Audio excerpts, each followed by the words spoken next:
Hey, Printesters, welcome back to the Printavo Printesters podcast. I'm Bruce from Printavo. We've got Stephen Farag out of Campus Inc. We've got a fun episode here. You know you shouldn't be spending all day cleaning dirty screens. Easyway's line of environmentally conscious chemicals will get the job done faster, more efficiently, and cost you a fraction of the cost per screen. Shirkong's favorite Easyway chemicals to use are probably 701 and 842, and that helps them clean up their dirty screens. If you value a company to help with how-tos, best practices, they sell to over 100 plus distributors. And so not only can you get your stuff anywhere, but also they are there to help you be able to really push your shop forward, get more efficient, and best practices. Easyway's team is awesome. They're always at the trade shows. They're always super nice and great to hang out with. Give them a try. Do you need a solution to improve efficiency and reduce costs in your art department? If you go to 1-900-HOT STUFF, you'll find some handsome individuals because Graphic Source offers industry-leading outsource options for your shop by truly becoming a part of your team. They plug and play with Printavo, other shop management softwares. So when it comes to SEPs, mocks, creative art, order management, embroidery, digitizing, back office admin, and customer service, there's no better company in our industry to work with. With over 30 years in the game, they really know and understand shop needs and have a proven track record of success. Supacolor is the world's best heat transfer. It's made for screen printers by screen printers. They understand the pressures and expectations of running a screen printing business. And so that's why they really pride themselves on being super fast and super easy. We all know Steven's been in a pinch quite a few times, almost daily. And even for my little stuff, they're always been there to be able to help. I mean, the support team is incredible. They come through. Also, just a super nice team and partner to have in your business. Thanks so much, Supacolor. If you use, is Printavo 15 still running? Yeah, Printavo 15, 15% off your first order. Make sure you use that code. Sweet. I just saw them come out with some kind of reflective or metallic transfer, which is kind of neat. Check it out on their socials. Bruce, have you heard of multicraft_daddy? No, but if you open up your Instagram right now, send them a DM. You are entered every single week to get a case of PMI tape. So that is super cool. And he's up to 813 followers. All right. It's a race to get Dave up to 1,000 followers. If you need ink supplies or a daddy, Multicraft screen printing and digital supplies for over 50 years has been providing you with top brands at competitive prices. Mention the Printavo podcast and receive an extra 10% off your first order. Hit up Dave. Andy and I use him quite a bit for everything, and they're incredible. So thanks so much, Multicraft. All right, let's jump on in. So we are live, and you are in a dope ass studio. Is this this new building that you've been working on? Is that the same place? This is my new house, yeah. So this is the basement. I built out kind of like a little bit of a creator space down here for doing like podcasting or, live stream stuff like this. All kinds of stuff happens down here. Bruce, I thought you were complimenting my new studio. What do we do to Stevens? How do we make his look cool to you? Where do you start? I just moved into a new place. I have a room dedicated to myself. I have a bunch of stuff I got to put on the wall. Someday, what do you do to make your space? Does it need to be dark? Seems like probably makes it dark. The darkness kind of helps a little bit when you have like a big key light on you kind of thing. It just emphasizes you and everything else and makes everything else a little bit darker behind you. One thing that everybody messes up on is they kind of put everything too close to the wall. So like with your desk or anywhere you're going to record from, you almost have to put it in a spot in the room where it doesn't make sense, like as far away from the wall as you can, almost like as if your nose is touching the next wall in front of it. That way it creates some depth between you and the stuff behind you, so you get that kind of nice blurred out effect and isolates you and the camera. That's probably the first step. And then getting a nice key light and camera and all that type of stuff. All right, Bruce, Amazon Prime me. Send it my way. All right. I have a lot of questions, but we're not here to talk about that. Although, yeah, I'm done. I'm done buying equipment and stuff. You were going for a while there. You were texting me, asking me all kinds of questions. You were buying all kinds of cool stuff. Yeah. Trying and now we just use like our camera, like our iPhone as the webcam. So if anybody wants to record stuff, Apple had made it easy to use your phone. Well, kind of easy. I figured it out. Farag's working on it to use your iPhone as the webcam, and it looks pretty good. You know what I mean? It does I a mean, good it's job. 80% of the way there. Yeah, it does a real good job. I wish I would have known that before I spent what I spent on what's shooting me right now. All right, so Lee, I'm sure you saw this article. We talked about it last week, and it's from Screen Printing Mag. 33 screen printers opine on industry influencers. By the way, is the word opine? What is that? Does that mean opinion? I believe so. It's like a short form of opinion, It's or a a- plural of opinion. Old wooden ship. The opine. The great opine. Anyway, Yeah, it's I'll give the great quick summary opine. because we talked about it before, and so like we had our 2 cents on it. But basically, the backstory, if you hadn't listened to that episode, was the good was there's a fair amount of people that were like, I think it's really beneficial to have what we call influencers who focus on education to be successful and the things that you need to be efficient. And he's like, I basically understand that people are needing to be entertaining, but also to help. And they felt that as long as there's a good foundation around education and helping to uplift others, they're down. That was kind of the positive sentiment side. And then there was the flip side.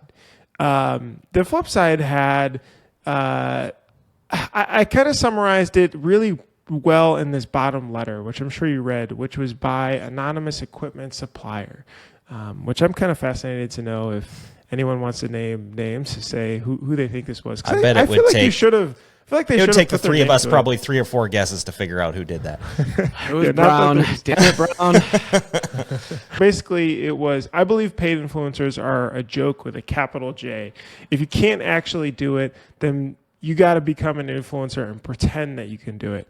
And the big joke or big lie or big charade in the space is that the influencers who pretend to not be paid is in fact getting a lot of money to promote a piece of equipment. You should just say that you're being paid, right? And so that came out. We talked about it. You shot me a text. It's like, hey, I'd love to actually just talk about this, and I want to share everything possible. And you're like, ask me anything. And here we are. Yeah. Ta-da. So of course, yeah, I saw the article. Did it feel, Lee, like it was an attack on you? I mean, it's hard not to, because as far as screen printing influencers are concerned, right now I'm kind of at the top of the pile and have been for a while. And so it's impossible for it not to be directed at me in some way. But reading the stuff, I was just like, I couldn't understand how far out to lunch this particular person was. Like, they expect that we're getting paid all this money and all this stuff. And I think they don't realize how little money there is in the screen printing industry, for starters. And I publicly called out this thing too. I posted about it and called out Screen Printing Magazine directly, which, they were a little bit salty about, but I was like, hey man, at the end of the day, you put this out there, you're responsible for it. I was more so pissed at the fact that, someone was able to voice an opinion that was completely off base and not have to put their name behind it, that it was completely anonymous.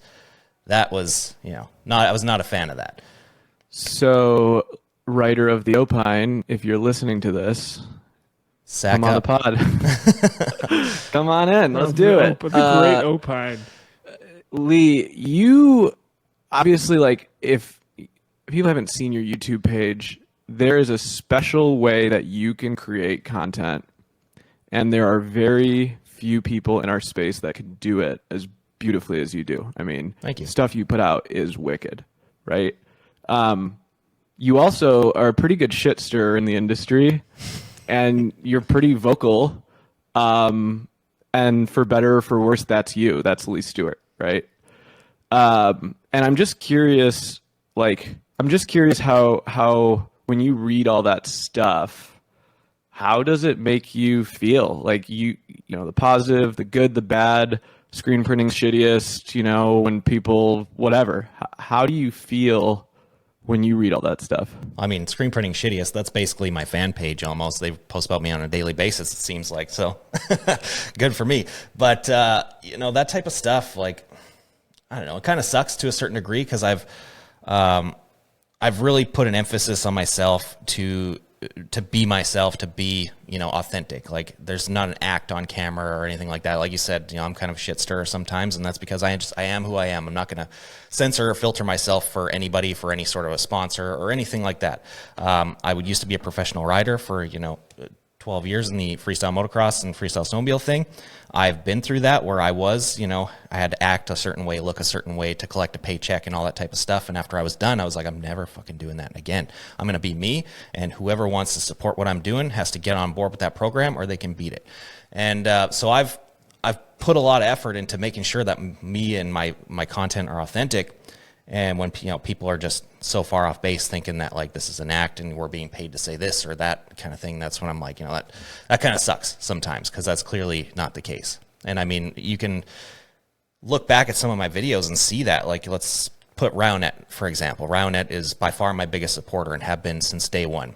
I have gone out in numerous videos saying terrible things about products, just because I want to be honest with my fan base about that stuff. And I'm willing to take that risk of like maybe losing a deal with somebody to make sure that they're getting the right information.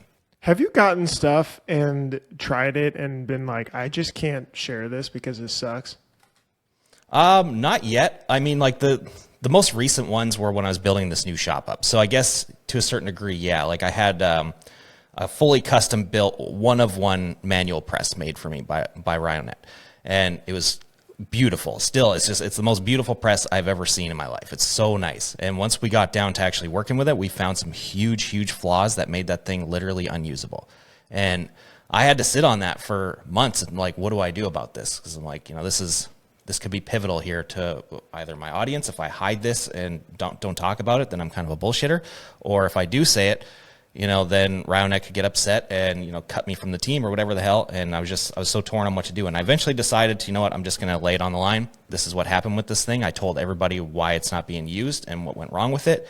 The audience was extremely accepting to that, obviously. And RoundNet was too. They were like, that's our bad. We'll figure out a way to make this better, and so on and so forth. And they've done that. So it kind of worked out really well in the end, but I mean, dude, it was a tough decision to struggle with for a while. Mm-hmm. So let's talk about that for a second. So RoundNet obviously gave that to you, right? Yes. Like, did you have to pay for it? No. Okay, cool. For the record, we Stuart did not have to pay for that. They gave it to you for free, and it was defective, and it looked like they tried to like trick it out. I mean, this thing looked like a custom Harley. It was awesome. Printing Yeah. press. And so I imagine while trying to customize it, maybe they tried to customize too many things and, whatever. Probably should have gone back to some basics. Yeah, and it was like a combination between both of us, really. We kind of like tried to beef up parts without, we beefed up certain parts without overthinking the other parts that could, fail behind it. And that was the problem, essentially. And Mr. Riley Hopkins is sitting in his room saying, like, I told you shouldn't have changed that. I'm just kidding. We got to get Riley Hopkins on this, Bruce. But so then it's like, okay, I'm supposed to tell fans this works. It's not working. But this company just gave me a really expensive free piece of equipment. How did they take that when you're like, I've got to publicly say something about this? Like, did they try to like be like, we'll send you a new one? Like, how did that go down? Because no, they were great about it. They're probably one of the most, and I mean, like, again, the certain people that watch this stuff that are gonna, think I'm full of shit, will take this for what it is. But they are probably one of the most stand-up companies when it comes to that type of stuff, because that wasn't the only problem. If you watch back on those videos from that year, that press not working was the least of my concern. They put an auto in my shop that was, 100% free and clear, and that thing didn't work either. That was obviously a massive expense that had to, to switch that all around. And I talked publicly about that thing too. But they are easily the most stand-up company I've worked with, because I've had companies reach out to me of saying things like, you can work with us, but you can only say certain things about our product, or we're worried about if you're going to say something bad or things like that. And I just, tell them to beat it right away. RoundNet took all that stuff on the chin and immediately just said like, okay, this is how we're going to make this better. They did not look at it as if I'm talking about them negatively or anything like that. They were just like, okay, you found a problem. We need to figure out how to fix this, not just for you, but for everybody moving forward. And that was awesome to see, because a lot of companies will not do that. They'll just kind of like take whatever you said about something and just, be like, well, fuck this guy, and cut you, and that's the end of it. They were so concerned with the problems that I was having that they made that like the forefront of their team's things to fix. So how does that work? So you talk about like buying or getting a manual press, getting an auto press, having issues, but finally getting it set up and settled. I think there's kind of like this mystic area, like, oh, does Lee get a bunch of cash plus the equipment, and now it's like you here's what you need to say. I mean, you're kind of saying that you say what you want, but at the same time, right? If you do get free equipment, you know, do you sort of feel indebted to like find good things, or and then also is there a cash component, like a sponsored type of component? Yeah, like as you're saying, like feeling indebted to finding good things, absolutely not. I look at everything as non-biased as I can. Like obviously I take this equipment, take these deals or whatever because it benefits my shop in the end. I'd be stupid not to take this.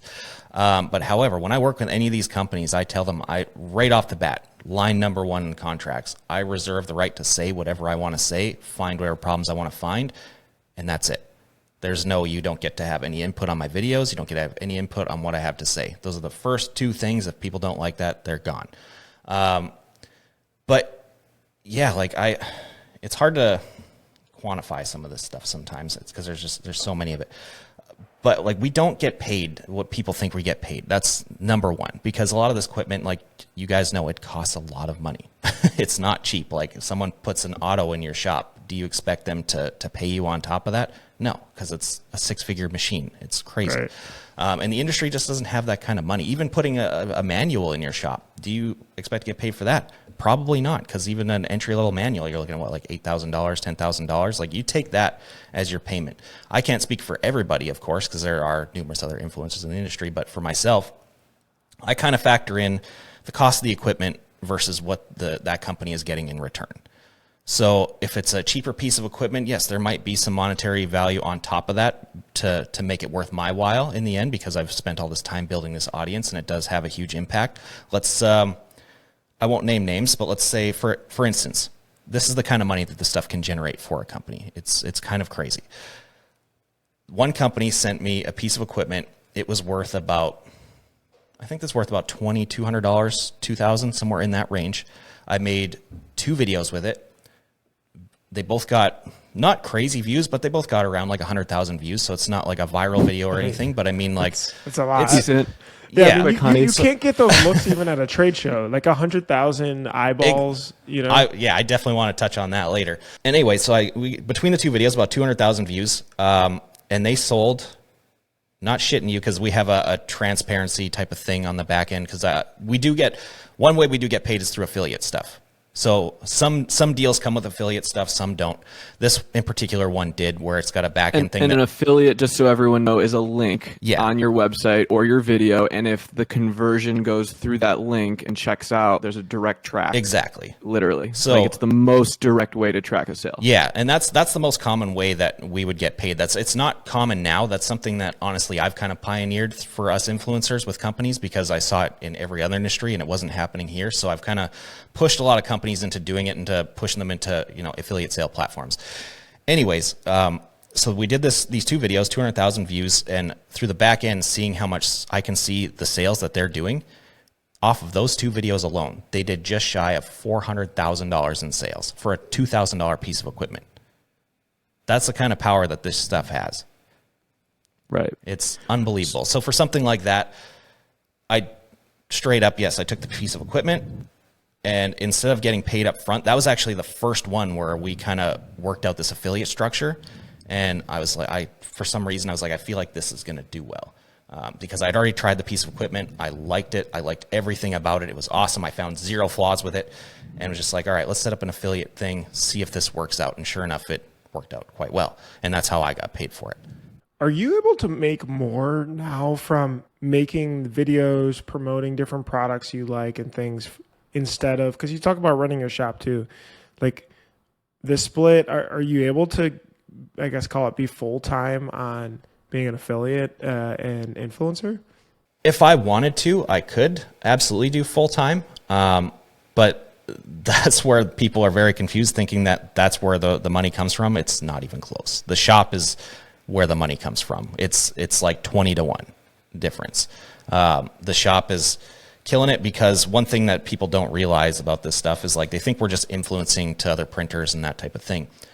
That's not the case. That's probably the smallest percentage of our viewership, almost, because when you search up screen printing or something like that, like it's not just screen printers looking for that. It's people that are looking to get some shirts printed somewhere or start a clothing brand or all this other stuff. And they end up finding my videos and it promotes my shop in the end. So we get so much business because of those videos. It's crazy. Like all of our quote forms have a little checkbox on there that says, you know, how'd you find us? 95% or more click because of YouTube. Wow. So when you talk about the customers, the sales that you get from like non-industry, are these bulk orders, D2C orders, sticker packs, vector, you know, like some of the digital assets that you sell? Everything. Like, yeah, it's a bit of everything. So we do sell merch, of course. We sell, you know, just shirts, stickers, all that type of stuff with our name on them. We do sell, you know, digital assets, things like that. And those do pretty well. But yeah, for the most part is people making screen printing orders, embroidery orders, you know, bulk type of stuff like a normal print shop produces on a day-to-day basis. and so like when you were down for a while, building the new shop, going through the presses, figuring stuff out, I would always see on the thing like, oh, he's not actually printing. He's not actually doing anything in the background. Did you stop for a while in any production or like outsource it? Like, yeah, like, I mean, you obviously outlaid a lot of money to build your new building. Like how are you making it then? Or like, yeah, it was, talk to us about that. it was a struggle, honestly. The shop was down for about a year, maybe a little bit over. And that was mainly due to the fact of obviously setting everything up and all that. But then the three main pieces of equipment that run the shop all went down at the same time. The auto went down, the manual went down, and then my vinyl cutter for the sticker department all went down literally within a week. And I was dead in the water. Nothing. And I refuse to outsource. I can't do it. Something about it, it just rubs me the wrong way. I don't want to put my name on something that I didn't actually make. And so I got by. We survived off of, you know, the YouTube revenue, the digital product sales, things like that. But it's not like what people think, like there's just tons of money getting raked in with that stuff. It was barely enough to pay the bills, and we got by that way and then got the shop up and running, thankfully, and then things got back to normal. But it was tough because I couldn't really make videos during that time. With all my equipment down, what could I do?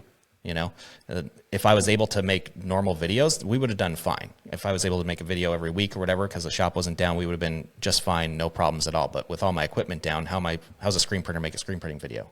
You know, it's impossible.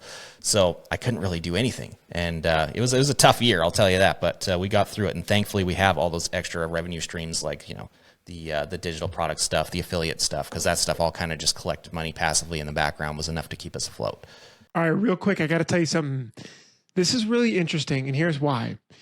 We formed a company called Printavo. You may have heard of it, but it has 3 different brands right now: Printavo, Inksoft, and Graphics. So we're all sister companies now, a big happy family. What we're able to do is Printavo's managing your shop management and workflow organization. Inksoft can run your website and handle online stores at scale, so running multiple different stores for fundraisers, schools, company stores, and everything in between.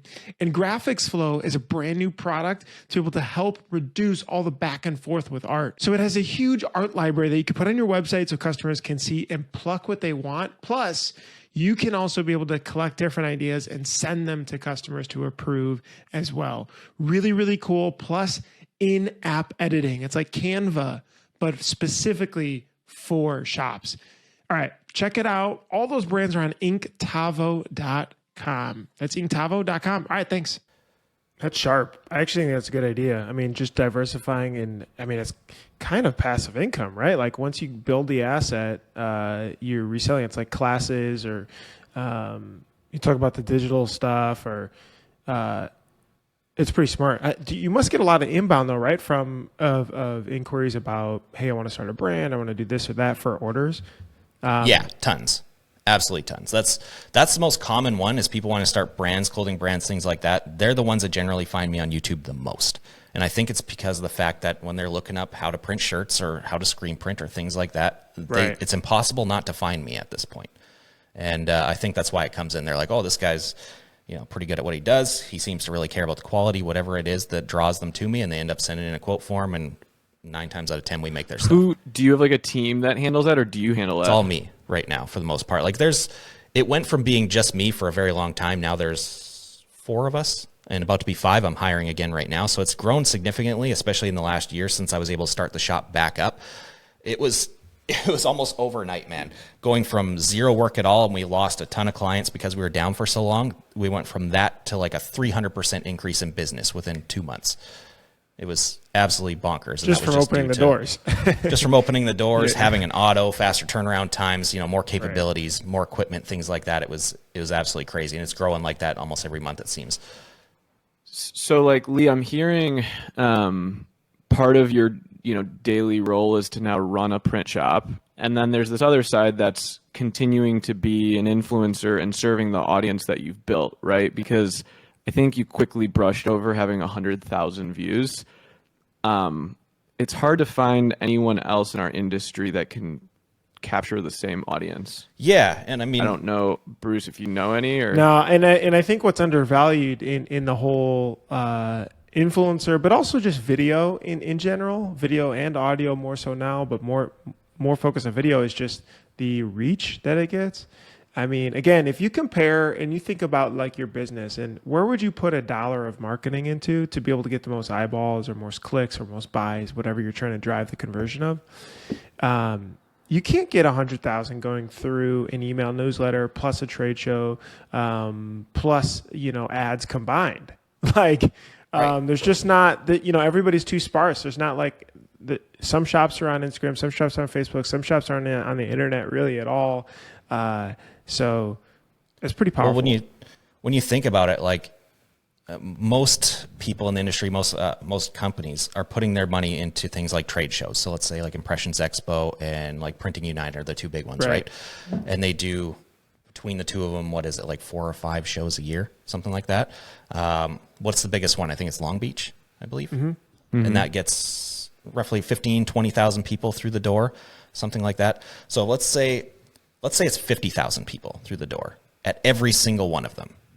If you combine every trade show, every magazine, every single thing this industry has to offer that companies are currently spending money on, it doesn't even come close to the numbers that my channel does in 1 month. So, and those companies are having to bank on so let's say there's 50,000 people that come through that door. They have to bank on that every single person that comes through that door comes and visits their booth, comes and looks at a product, comes and talks to a salesman. It's not going to happen. Maybe 5-10% of them will do that. Whereas with a video, you're hitting your customer, your target directly. Okay, I think there's something to be said there, because if you look at these big equipment manufacturers, and there's only a couple of them, they probably have huge marketing budgets. I know what some of them have spent on Impressions Expo, and it's nuts. Absolutely it's nuts. disgusting. They're $1 million shows, absolutely. right? Like, they're $1 million shows. What advice would you give to them, knowing very well that you are an influencer, and you don't go to trade shows very much, Never right? been to one. If they had their same $1 million, what would you tell them to do instead of going to a trade show? If they were going to, let's say, take that marketing budget, not do a trade show and put it somewhere else, I would find someone an influencer for starters. That's where you want to put that money. Someone good, though. There's a lot of people out there who are doing what we're doing. There's very few that can do it on a high level. So obviously, if you have a high budget, you want to find someone who can do it at a high level. Do it better, essentially, than your own team is doing. That's what you're looking for, because some of us influencers can do that. Some of these companies have teams with marketing budgets and video people and all this other stuff, and they're getting slaughtered by one guy in a basement with a camera. Find someone who can do that. Put some money behind them. Put some equipment behind them. Put some trust in them too, because as soon as you start meddling with their process of we need you to say this, we need you to say that, or whatever, it's going to mess up everything. And that's the worst thing they can do, because they've spent the time to build a certain level of trust with an audience. And as soon as you start fucking with that, that's going to go out the window. And that's why I do what I do with how I handle sponsors. I do not want that trust. That trust means way more to me than any paycheck, any piece of equipment I could ever get. So as long as they could do that with somebody, they will see a huge return on their stuff, a massive. It will come back to them tenfold, easily. And it seems like some of them are trying to, right? It's slowly coming around. A couple Anatol YouTube did channels. it with Golden Press, right? Yeah, a couple YouTube channels. Gosh, I'm forgetting names, but you've seen that when they went from manual to auto, it's okay, there's Anatol in there, M&R in there working with Andy at Shurkong, and I don't know the details of all the deals, but they're trying and bringing on as a channel. Speaking of the filming stuff, I mean, the quality that Farag mentioned before on your channel is like pretty next level stuff. What is the behind the scenes like of filming one of these videos and all the different shots and all this stuff? Because if anybody's even just tried to record yourself with your phone, like you do like 18 takes, then you're like, how do I cut this up? And then you're like, oh my gosh, I wasn't even like centered in the thing. The audio sucks. And so there's a lot behind the scenes that happens. Yeah, it's crazy what goes into one of those things, and that's something a lot of people don't really realize. Some do. It's one of the coolest compliments I can get is from the people that comment something like, I don't even screen print and I watch your videos because of what goes into them. And I'm like, yes, that's awesome. Somebody gets it. Because like the last thing I want to... Like you could be a TLC TV shower on the Discovery Channel, like Orange County Choppers. I would love to do something like that one day. Though. That way you could... Yeah, you need a partner that you could like throw a press across the room. Yeah. Or like... Oh, then that type of stuff happens. That's the shitty thing about filming by myself most of the time is like certain things get missed. Of like when real mess ups happen or like freakouts or things like that. Obviously, I'm not going to have the camera recording that. You're not going to have the foresight to like, I might get real mad at this or I might like, spill this ink or whatever and have the camera recording for it. There's so much stuff that happens that would make it so much more dynamic, so much more interesting that you just don't ever get. And that's something that I really want to do is have a filmer full time. And that's something we're working on. I actually hired a guy, one of my employees. He is a professional photographer, and right now he's mainly like helping me in the shop, helping me print because we're just so swamped. It's impossible right now. So I'm trying to find someone to fill his position so that he can pick up a camera and help me shoot more stuff. And then we can get more organic, way more stuff with it. But yeah, the amount of stuff that goes into it is absolutely nuts. And even though I've been doing this for so long, like when I record the dialogue, even though I know what I want to say, I mess up so much. All the time. It's nonstop. To make and the videos you make are pretty long. To make a 5-minute video, first of all, you use like a red kimono camera. You just held it up. It's a $25,000 camera. Yeah, it's pretty serious. Is that really what it's called? Kimono, or you just make it up? Yeah, the red Komodo. Yeah. Oh shit! All right, Komodo. Okay. Bruce, wow. don't. I know it's called red. I don't know one, kimono. Bruce. I thought you just threw that word out there. Shout out Jeff Urban. So you've got a lot of expensive equipment, right? And you're shooting it, and you are cutting it and editing it and producing it. How much work goes into a 5-minute video? I don't know. I haven't made a 5-minute video before, so I don't know about that. But typically, the videos you make are longer than that, right? Like anywhere in the range of like 15, 20 minutes, roughly. Okay. To make a 15 or 20 minute how many video, hours? which feels like half of a Netflix show, It's about. How long does it take It's about you to 2 do? days usually. So it'll usually take like a full full day of days. shooting. Yeah, full days. So usually a full day to shoot for the most part. Sometimes they're fast if we're quick about it.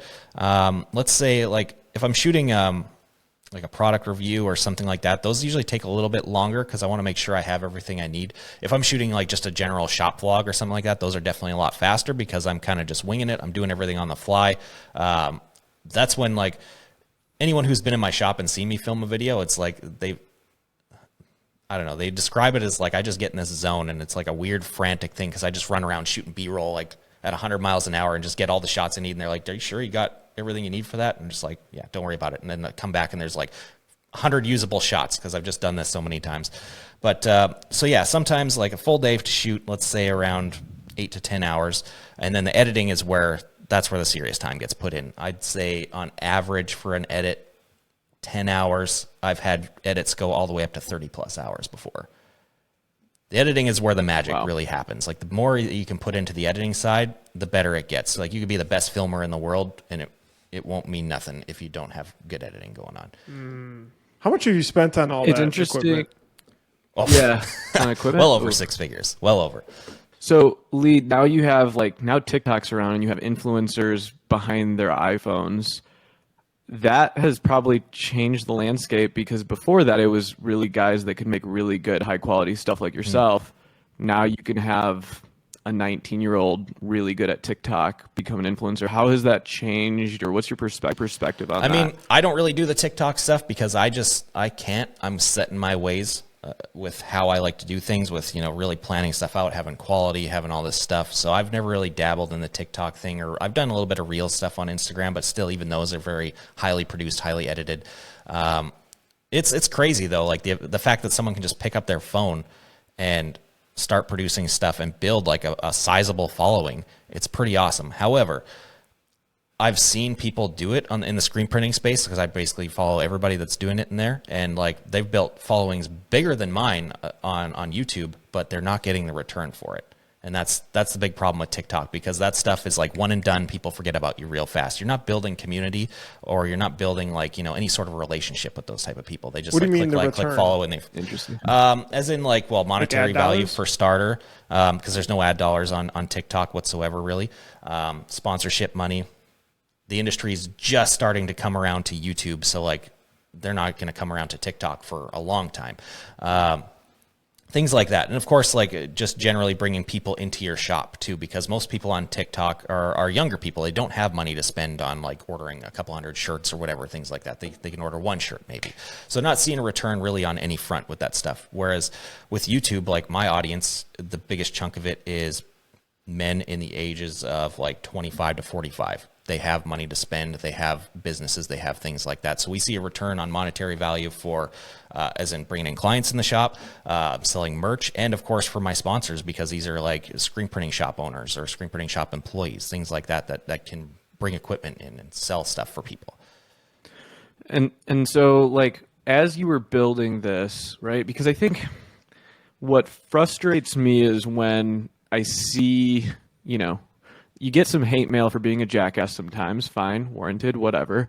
You get some, you know, is he really printing? Fine. I think what gets me the most is people that comment on like influencing being like a sellout or something like that. Yeah. Right. Or like you don't have credibility, or like influencers can be negative, right? Can you talk about that for a second, and how that hits home to you, or what triggers that might pull? Like what are the ones that maybe cut the deepest? I mean, that one doesn't at all, because really every single person that says something like that, if they were presented with the same opportunity, would take it like that. You know, they're just mad that it's not them doing it. That's really the only thing. I think also you really like making videos. I mean, I love making videos. Plus. Yeah. Like, I don't think anybody probably gets into making videos because there's like, oh, there's got to be a lot of money in here. It's just like a shop. I don't think there's anybody not. gets I'm gonna into make videos. screen printing saying like, I'm gonna kill it. You know what I mean? Like, Yeah. And like I made videos for the first 4 years, I think 4 or 5 years, without making a goddamn dime, because it takes forever to build a following big enough to where it's actually generating revenue. Like it starts generating revenue relatively quick, but I mean, like we're talking, you might get $100 a month off of YouTube revenue. Like it's nothing. You might pay your phone bill. That's about it. Yeah. How much revenue overall when you have that many followers? Like, are you able to share what 100,000 views gets you on YouTube in 2023? Absolutely. So it really depends on how active you are. That's the biggest thing. So the more active you are, the more YouTube's going to keep recommending your other videos, things like that. 'Cause you're not really banking on just like one video doing it for you. You're kind of banking on videos hitting consistently, and then people watching your backlog at the same time and just accumulating lots of views over time. But like, yeah, in terms of money is, so let's say for 100,000 followers or subscribers, if you were to make videos every single week, some people go even as much as twice a week, whatever, it's okay money. Like you could probably make about, I'd say just purely off the YouTube ad revenue alone, anywhere in the range of $4,000 to $8,000 a month, depending on how well your videos are doing. So if you have one that hits really well and gets like a couple 100,000 views, obviously you'll be on the higher end of that. But consistency wise, let's say for myself, just the size my channel is now, if I was to make 4 videos a month, one every week, probably about like on average $5,000 a month, purely just the ad revenue. So, but and that's producing every week. Yeah, full so video. it's a lot of work. That's a full-time job. Yeah. Like you're not just working grind. 1 or 2 days. So just calculate that out. If you had to make 5, every video is 20 hours, 2 days, you said. So that's 100 hours to make $5,000 bucks. So it's not easy money by any means. I mean, Like, unless the you ad love revenue- it, which again, you love it, but it's not like, I love it's not it. like, cool, now I'm going to be an influencer. And that's what kind of negates like some of this, comments where it's like, if you fail your shop, then you go be an influencer. It's like, Yeah. none of that math adds It up. wouldn't be the smartest move. That's for sure. You have to really like No. what you do. That's for sure. And I'm a video nerd. Like, I have no reason to have a red camera or any of this other stuff I do, other than the fact that I just love this shit so much. And I like editing. I like just bettering myself at everything I do because I'm highly competitive, and there's no one better to compete with than yourself. So I always want to do better than the last one. And but yeah, so revenue wise on ad stuff, it's not great. It's pretty good, but it's not amazing. The way it's broken down really is like, because people think that, that's what's making all the money. That's the least amount by far. So if we were to go from the least amount to the highest amount, we'd start at the YouTube ad revenue. Then we'd go up to probably the merch. That would be third on the list, or fourth, whatever it is. I think there's 4 or 5 things. So yeah, it'd be the merch, things like digital products, selling shirts, things like that. That's hit and miss though. So that depends on how well the videos are doing. If they're doing really well, you can generally move a lot of merch, especially if you're like pointing out in that video, like, hey, buy this thing, then it really helps. But I don't always do that because I don't like to do that. And these are D2C orders, like Yeah, sticker these are packs just like, and single little shirts, things. sticker packs, vector packs, things like that. And that only happens when I directly point that stuff out. So honestly, I now that I think about it, I put that below ad revenue because it's not as consistent.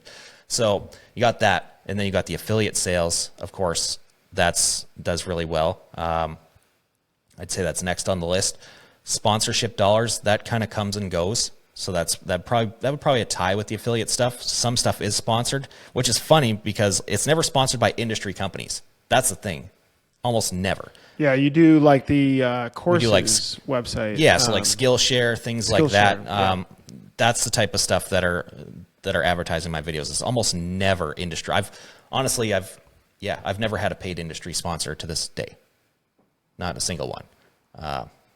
I guess because of just whatever they think, you're tied to this company or whatever, so they can't do it or whatever. I don't know what their deal is with that type of stuff. And I've also never reached out for it either. I don't like doing that. I kind of wait for it to approach me. And then, of course, the biggest earner by far of them all, it's literally 20 to 1, is the people that it brings into my shop. That is the biggest thing and biggest reason I continue to do it. Like when I don't feel like doing it, I feel like I'm burnt out or whatever, like, because that does happen. That's what kind of keeps me going, because I'm like, this is good marketing for the shop. It's going to pay off in the end and whatever. And then it kind of relights the fire. And then I make a cool video. I'm like, oh, sweet. Now I'm back in video mode, back to video nerd status and whatever. But yeah, it's so valuable what it does for my shop that I can't even put it into words. So Lee, if you were to look at the entire Lee Stuart empire of revenue, right? It's not like you're walking on millions of No, dollars. absolutely not. If I did, you would know. You'd be like, I wouldn't be making videos. Yeah, I mean, I'd be making videos, but they'd be a lot cooler. So do you ever share, or have you ever thought to share publicly, like how much revenue your shop, like I saw some stuff about like 30 orders a week or whatever. And Yeah. When we were doing, I want to say like, I don't know, probably $1 million. We're probably like 40 to 50 bulk orders a week, something like that. Have you ever thought to share publicly like some of your revenue for transparency? Yes and no. I mean, I kind of want to at times for the transparency with my audience, the ones that, either think that we're just not printing and we're full of shit, or the ones that think we're rolling in crazy money. There's both sides of the spectrum. So sometimes I want to do that, but the other part of me is like, absolutely not, because that's not the only people looking at this stuff. And I don't want to put myself out on Front Street like that. Like my house is at my shop, all this other stuff. I don't want to, put myself in that position. And yeah, so I don't really know if I'm ever going to do that or not. I might one day, but for now I'm kind of just keeping that to myself. But yeah, like you said, like that one dude who was like, that shop can't do more than 30 orders per year or something like that. And I just laughed. I was like, are you serious? Like we're doing more than that in a week. It's just ironic. It's ironic because I don't know if it's jealousy. It's what it is. If it's we're not capable of doing this, we're gonna speak, differently about it. Then there's the notion of like, are you qualified to teach? And that's the thing. I don't teach anybody anything. That's the real big thing. Like I teach some people stuff from time to time, but one thing I do is if I'm going to make a tutorial about something, I want to know 100% what I'm doing. Like, no question whatsoever. I want to make sure I'm dialed on this, and there's no debate about it. So that's why I almost never make tutorial videos. I make the odd one. I'd say I've made over the entire span of my career, I don't know, 6, 7 total. For the most part, I'm just documenting what I'm doing in the shop, and people are picking up on stuff that I'm doing and using it in their own way. I don't directly say, like, do this thing. This is what's going to get you there. I just kind of show whatever my process is. And like most of the time, I'm like, I don't even know what I'm doing. I'm going to try this. Let's see if it works. And it does. Sweet. And then people take that as like, solid advice or whatever it is. I don't know, but I'm never like telling people, this is how to do something, because I don't want to do that unless I'm 100% on it. So where do things go from here, right? There's the content side and then the shop side. What do you think, like, now I'm starting to think in the 2024, but what does all that look like? Yeah, so right now it's been tough to make content. I've been pretty dormant for the past couple of months. I had my signature press come out recently, like I think it was 2 months ago, something like that, which was huge. Thanks so much. I'm baffled that that's even a real thing. And after that, I kind of had to taper off the content a little bit because the shop is picking up so much speed that I have to maintain that right now. I don't have enough people, enough hands that are capable enough to take things off my plate fully. I mean, I've got guys that I'm slowly working into that position. They're getting there. And slowly it'll be like that where I can just kind of sit back and I can get back to making content and, work on my business, not in my business.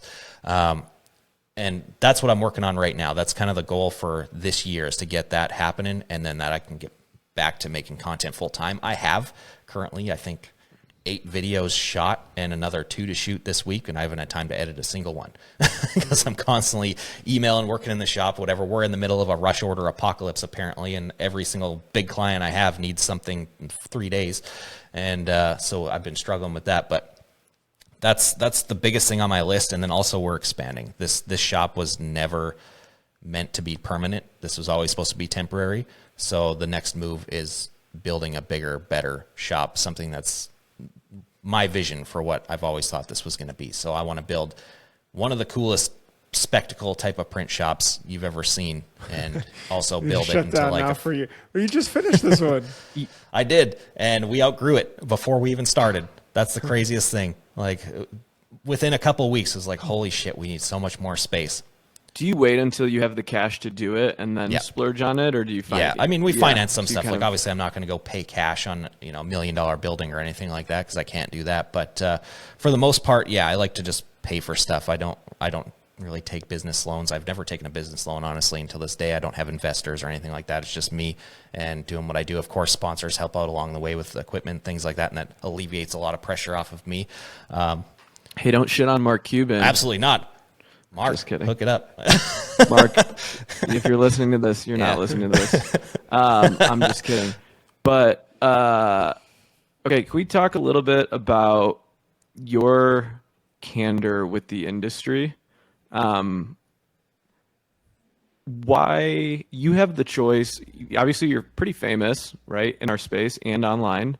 And there's like some influencers that respond and retaliate, and some that just completely just don't even say a thing to it. But you're pretty feisty, which also means you're putting your reputation on there. Why do you respond versus just so you mean like the shit talkers and things like that? Yeah. So honestly, because I enjoy it. It's number one, I enjoy it so much. I've yet to have one of those like conversations or, comment battles, whatever we want to call them, where I've come out on the losing end of it. 9 times out of 10, the people that do that kind of stuff aren't very intelligent. So it's pretty easy to, put them in their place. And I don't like to, those are the type of people that feel like if they said it once and didn't get anything, they can just keep doing it to everybody else. And I'm like, no, I don't like people like that. I stand up for myself. If this was real life, it would go a whole lot differently. But behind a keyboard, all I can do is just say what I can say. So I like to respond just simply because I don't like people getting away with that type of stuff. I was brought up in a small town where if you stepped out of line or said something like that, you got punched in the face. And I can't do that, so I'm going to have to obviously use my keyboard instead. So I do that. And just, for the smaller people, because then those people, they start at my videos and they trickle down to the smaller ones. And the smaller ones might not take it as well as I do. So it's like kind of like putting a shield between me and them. Maybe if I put this asshole in their place, they're going to stop there. And plus, it's it's great content because whenever I post the screenshots, everybody loves them. They think it's the funniest thing in the world because usually those retorts are pretty hilarious. You got to admit.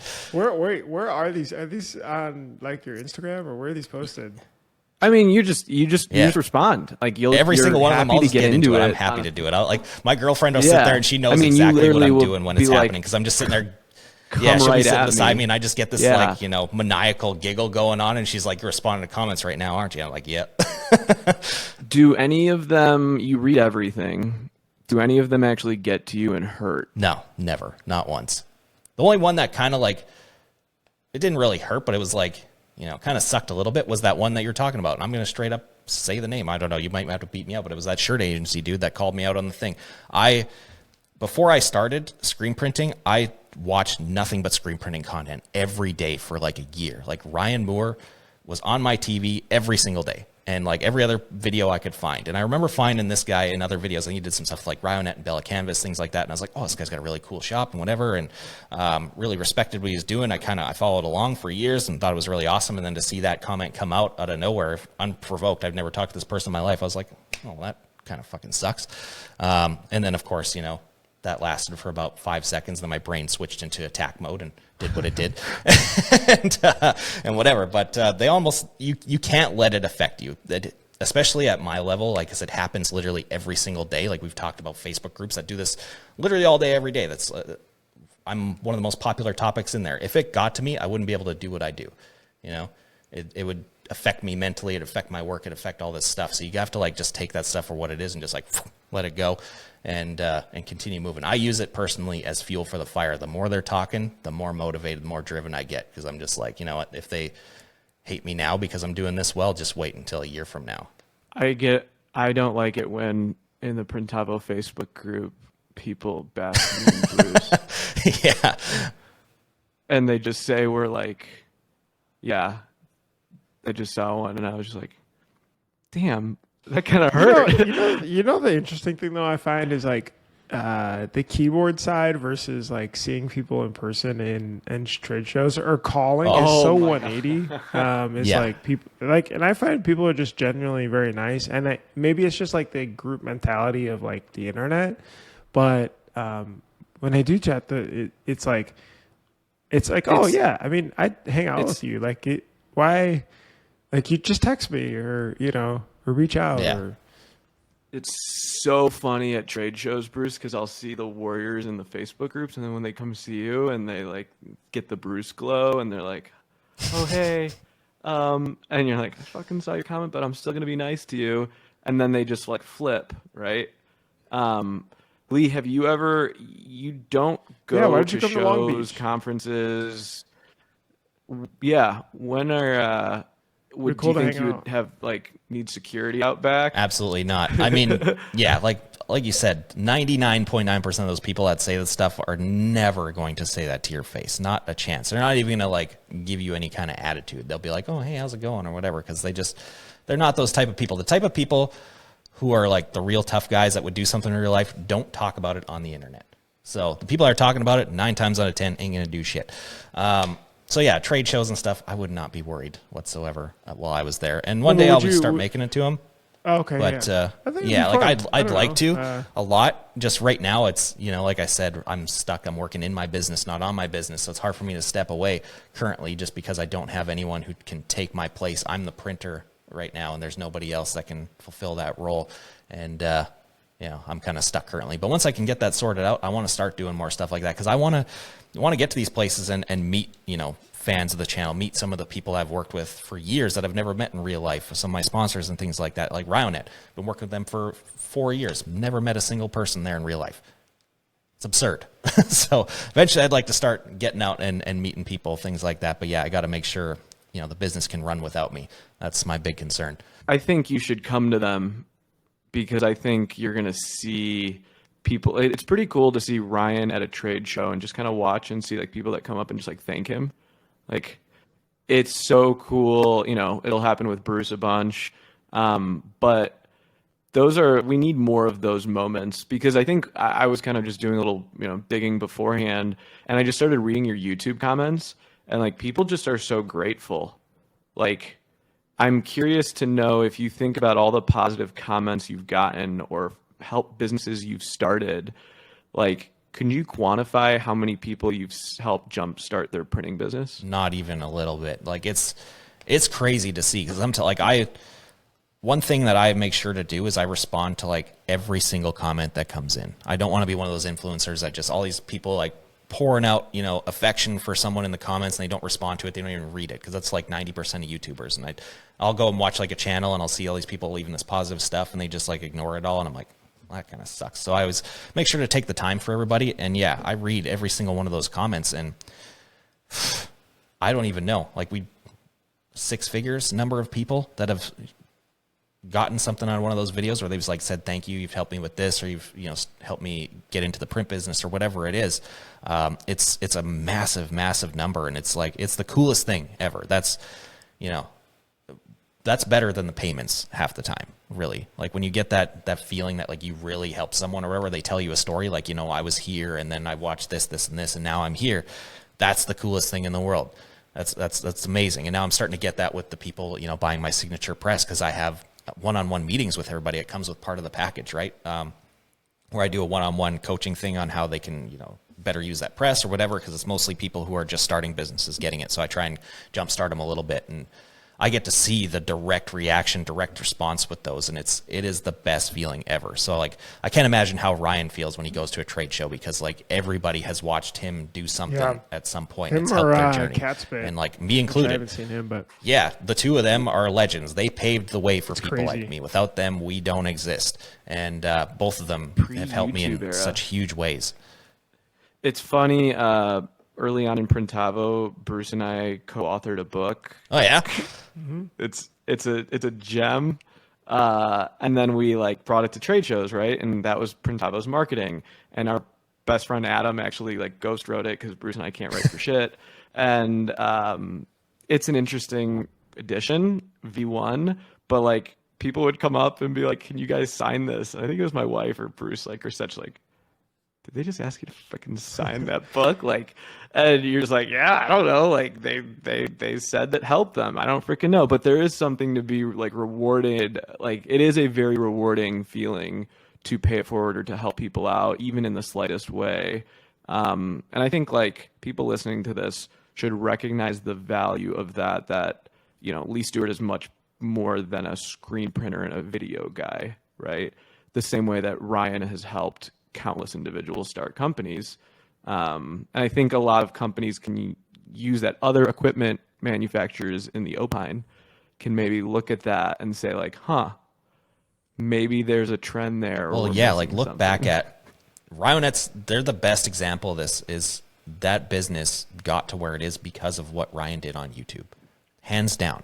I mean, of course they have like amazing customer service, all this other stuff that makes them who they are, but no one would know about any of that if it wasn't for the YouTube side of things. All those videos that he made for 10, 12 years, whatever it was, like a ridiculous long time, starting off making videos in his garage, and then eventually this little shop, and then a bigger warehouse, and so on and so forth. Like I watched I think every single video that they produced. I got to see the whole journey from start to finish, and it's incredible, man.